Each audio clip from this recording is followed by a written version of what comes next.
what healthy roots actually look like. Your plant is trying to tell you something. The leaves are turning yellow. It is wilting even though the soil was just watered. It has not grown in months, or the stem near the soil feels soft when you press it. Every one of those symptoms traces back to the same place. Something is going wrong underground, at the roots. Here is the frustrating part. By the time those signs show up above the soil, the root problem has usually been building for 2 to 4 weeks below it. Most people start adjusting their watering schedule or fertilizer and end up treating symptoms while the actual cause keeps getting worse. In this video, we're going through every major root problem your houseplant can develop. Root rot, bound roots, root suffocation, physical damage and soil pests. We will cover how to identify each one and exactly what to do about it. If your plant is struggling right now, stay with me. Before you can diagnose any root problem, you need to know what a healthy root system looks like. Most people have never actually looked at their plant's roots, so when they finally unpot a struggling plant, they have no idea whether what they are seeing is normal. Healthy roots are white or pale cream, sometimes a very light tan. They are firm when you press them and do not compress or feel spongy. Running from the main root structure, you will see fine hair-like strands in large numbers. Those are feeder roots, and they are where nearly all water and nutrient absorption actually happens. Healthy roots smell like almost nothing. If you unpot a plant and pick up any sour or rotten odor, that is bacterial activity in dying tissue, and it needs to be dealt with right away. The soil around healthy roots should feel moist between waterings but not saturated. If you press a handful and water runs out or pools, that soil is holding too much moisture for too long. Keep that picture in mind as we go through each root problem, the 4 root problems and how to fix them. Root rot is responsible for more houseplant deaths than pests, diseases, and simple neglect put together. And here is what most people get wrong about it. Root rot does not start with too much water. It starts with soil that has lost its ability to hold air. Here is what actually happens. Roots need oxygen to function. When soil stays saturated for too long, every air pocket fills up with water. Roots are cut off from oxygen and begin to die. Anaerobic bacteria move in and start consuming the dying tissue. The rot spreads. As more roots die, the plant loses its ability to move water and nutrients upward. The leaves yellow. The stem near the soil softens. The plant wilts, and this happens even when the soil is still wet. By the time those leaf symptoms appear, root rot has usually been active for 2 to 4 weeks. So if your plant looks like it is collapsing while sitting in moist soil, do not add more water. That is the most common mistake, and it makes things significantly worse. The signs above the soil are yellowing across the whole plant, wilting despite wet soil, a soft or mushy stem near the soil line, leaves dropping off while still green, and sudden decline in a plant that was doing fine recently. To diagnose it, unpot the plant. Brown, dark, soft, or mushy roots with an unpleasant smell confirm root rot. To save it, work quickly. Cut away every piece of damaged root tissue with clean, sharp scissors. Cut back to where the tissue is firm and white. Do not leave anything you are unsure about. Any compromised tissue will continue rotting and spread to the healthy roots you have kept. Once all damaged roots are removed, rinse what remains gently under room temperature water. Then mix 1 part 3% hydrogen peroxide to 9 parts water and soak the bare roots for 5 to 10 minutes. The oxygen released kills the anaerobic bacteria still present in the root zone. If this is useful, subscribe. We cover a new plant problem every week. After the soak, let the roots sit in open air for 30 to 60 minutes so the cut surfaces can start to callus. Then repot into fresh, dry, well-draining mix. Here is the step most people get wrong.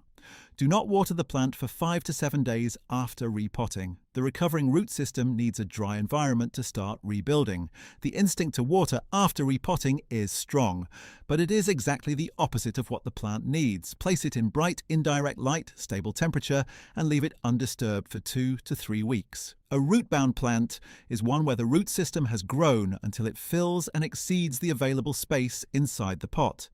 Roots start circling the container, pressing against each other, and emerging from drainage holes in large numbers. Being slightly root-bound is not automatically a problem. Pothos, peace lilies, and spider plants tend to flower more readily when their roots are a little congested. The issue arrives when the root mass becomes so dense that the soil cannot hold adequate moisture or nutrients. The real signs of a genuinely root-bound plant are a dramatically increased watering frequency, growth that has stalled despite good light and feeding, roots emerging from drainage holes in large quantities, and a pot that feels unusually rigid. One clarification: roots at the drainage hole alone do not mean the plant needs repotting right now. Roots grow toward drainage and light, and a few emerging from the base is completely normal. It is the combination of symptoms that signals a real problem. When you repot, go up exactly one pot size, no more than 5 centimeters larger in diameter.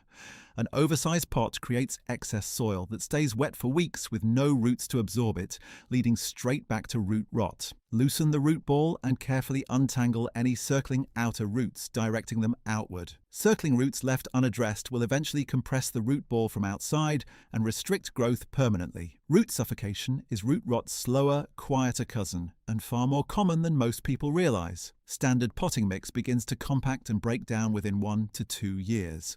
As the organic material decomposes, the structure collapses, air pockets close up, and the mix becomes dense and poorly draining. Roots gradually lose access to oxygen without any dramatic overwatering event to blame. The symptoms develop slowly. Growth becomes sluggish over months. New leaves come in smaller than before. The plant looks tired and static, despite what seems like appropriate care. Unlike root rot, the roots may still be pale and firm when you unpot the plant. The problem is the soil surrounding them, which has stopped supporting the root system properly. The fix is a full repot into fresh mix with 20 to 30% perlite added. Perlite particles do not compact over time and preserve air pockets between soil particles, even as the organic material around them breaks down. Repot every plant into fresh mix every 2 years, regardless of whether it looks root-bound. Old soil loses its structure, depletes its nutrients, and accumulates mineral salt residue from fertilizing. Refreshing every 2 years is maintenance, not a reaction to a problem. The fourth category is physical damage, soil pests, and fertilizer burn. When a plant is removed from its pot, fine feeder roots are inevitably broken in the process. This is why every freshly repotted plant goes through a recovery phase of 2 to 6 weeks where above-ground growth stalls. The plant is rebuilding its feeder root network underground. Fertilizing during this phase adds chemical stress to an already compromised root system and does not speed up recovery. Root mealybugs look identical to the mealybugs you may have seen on leaves, white and waxy and clustered, but they live entirely in the root zone. The only above-ground sign is a slow, unexplained decline that does not respond to changes in watering. The only way to confirm it is to unpot the plant and inspect the roots.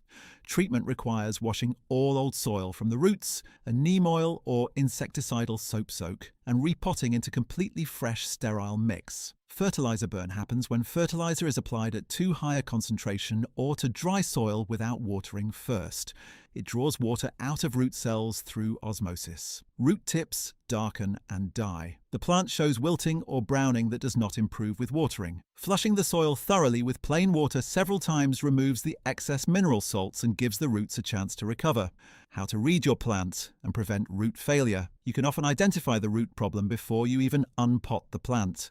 Wilting with wet soil points to root rot or root suffocation. Adding more water makes it worse. Unpot immediately. Wilting with dry soil points to thirst or root damage so severe the roots cannot absorb water even when it is available. Water thoroughly first, and if the plant has not recovered within a few hours, unpot and inspect. Yellowing across the entire plant with consistently wet soil points to root rot. Stop watering, unpot, and inspect the roots. Yellowing gradually working upward from the base combined with dramatically increased watering frequency points to a root-bound plant. Slow growth over many months with smaller new leaves and old compacted soil points to root suffocation.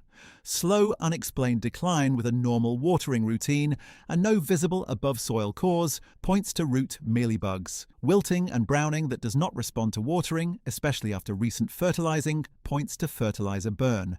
Flush the soil several times with plain water. You do not always need to fully repot to check root health. Tip the pot sideways and slide the plant out gently while keeping the root ball intact. The outer roots are immediately visible and their color and firmness tells you a lot about the health of the whole system. White and firm outside usually means white and firm throughout. Brown, soft or smelly outer roots mean a full inspection is needed. A moisture meter pushed all the way to the bottom of the pot gives you an accurate reading throughout the root zone.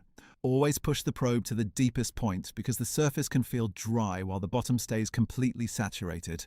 5 habits that prevent almost every root failure before it starts. Use the right soil.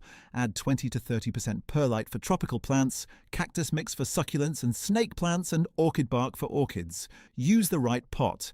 Terracotta for drought-tolerant plants because it wicks moisture from the soil and keeps the root zone from staying persistently wet. Every pot needs drainage holes without exception, one size up at a time when repotting. Check the soil before every watering. Push a finger or moisture meter deep into the soil. If there is any moisture, wait. The soil is your guide, not the calendar. Quarantine new plants. Root mealybugs arrive before any symptom is visible above the soil. Keep new additions separate from your collection for 2 to 4 weeks and inspect the roots before introducing them to the others.